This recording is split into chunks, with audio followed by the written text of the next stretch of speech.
చాలా మందికి జేబులో పర్సులు ఉండడం లేదు. నోట్లు పెట్టుకోవడం ఎప్పుడో మానేశారు. డిజిటల్ చెల్లింపులు చేసేస్తున్నారు. అయితే వీటిని ఆసరాగా చేసుకొని రోజుకో తరహా మోసం వెలుగులోకి వస్తోంది. ప్రస్తుతం డిజిటల్ చెల్లింపుల్లో ఫోన్ పే నకిలీ యాప్ ద్వారా మోసాలకు పాల్పడుతున్నారు. ఎదురుగ్గా నిలబడి దుకాణదారుడు చూస్తుండగానే వారిని మోసం చేస్తున్నారు. ముఖ్యంగా phone pay, Google pay, Paytm వంటి డిజిటల్ చెల్లింపు యాప్ల ద్వారా ఇలాంటి మోసాలు అధికంగా జరుగుతున్నాయని, అప్రమత్తంగా లేకపోతే డబ్బంతా దోచేస్తారని పోలీసులు హెచ్చరిస్తున్నారు.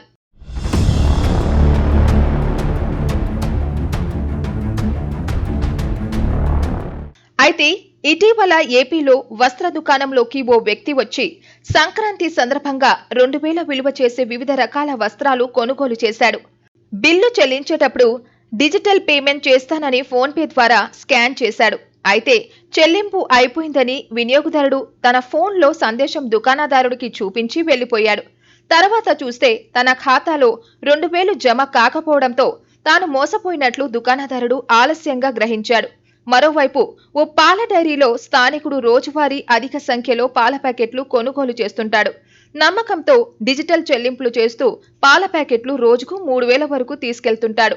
డైలీ కస్టమర్ అని ఫోన్ పే చూపించగానే సరేనని సదరు దుకాణదారుడు పాల ప్యాకెట్లు ఇస్తున్నారు. 15 రోజుల తర్వాత బ్యాంకు ఖాతా పరిశీలిస్తే లెక్క తప్పుగా ఉంది. విషయం ఆరా తీయగా సదరు వ్యక్తి నకిలీ యాప్ ద్వారా తమను మోసగించినట్లు గ్రహించి రెడ్ హ్యాండెడ్ గా పట్టుకొని పోలీసులకు అప్పగించారు.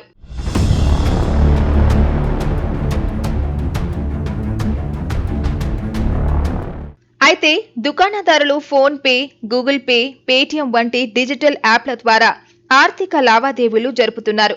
డబ్బులు స్వీకరించేందుకు క్యూఆర్ కోడ్ స్కానర్లు వాడుతున్నారు.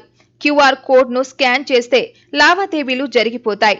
తన ఫోన్లో చెల్లింపు జరిగిందని సక్సెస్ఫుల్ సందేశం చూపించడంతో డబ్బులు వచ్చాయని తెలుస్తోంది. ఇదే అదునుగా సైబర్ నేరగాళ్లు నకిలీ ఫోన్ పే యాప్లతో వ్యాపారులను బురిడి కొట్టిస్తున్నారని పోలీసులు అంటున్నారు. రద్దీగా ఉన్న దుకాణాల వద్దకు వచ్చి వ్యాపారులను మోసం చేస్తున్నారు.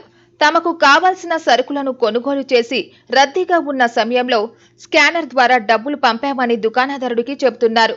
బాక్స్ సౌండ్ రాకపోయినా వ్యాపారులు సరే అనగానే అక్కడి నుంచి జారుకుంటున్నారు. ఈ నకిలీ యాప్ ద్వారా పేమెంట్ చేసేటప్పుడు అవతలి వ్యక్తికి డబ్బులు జమ కావు, కానీ జమ అయినట్లు సందేశం మాత్రం చూపిస్తుంది. దీంతో నిజంగానే డబ్బులు వచ్చాయనేసి వారిని పంపేస్తున్నారు. అయితే ప్రస్తుతం ఈ తరహా మోసాలు ఎక్కడ చూసినా కనిపిస్తున్నాయని పోలీసులు తెలిపారు. దీంతో నిజంగానే డబ్బులు వచ్చాయేమోనని వారిని పంపేస్తున్నారు. అయితే ప్రస్తుతం ఈ తరహా మోసాలు ఎక్కడ చూసినా కనిపిస్తున్నాయని పోలీసులు తెలిపారు. అప్రమత్తంగా ఉండి మన ఖాతాలో డబ్బులు జమ అయినట్లు నిర్ధారించుకోవడం ఉత్తమమని సూచిస్తున్నారు.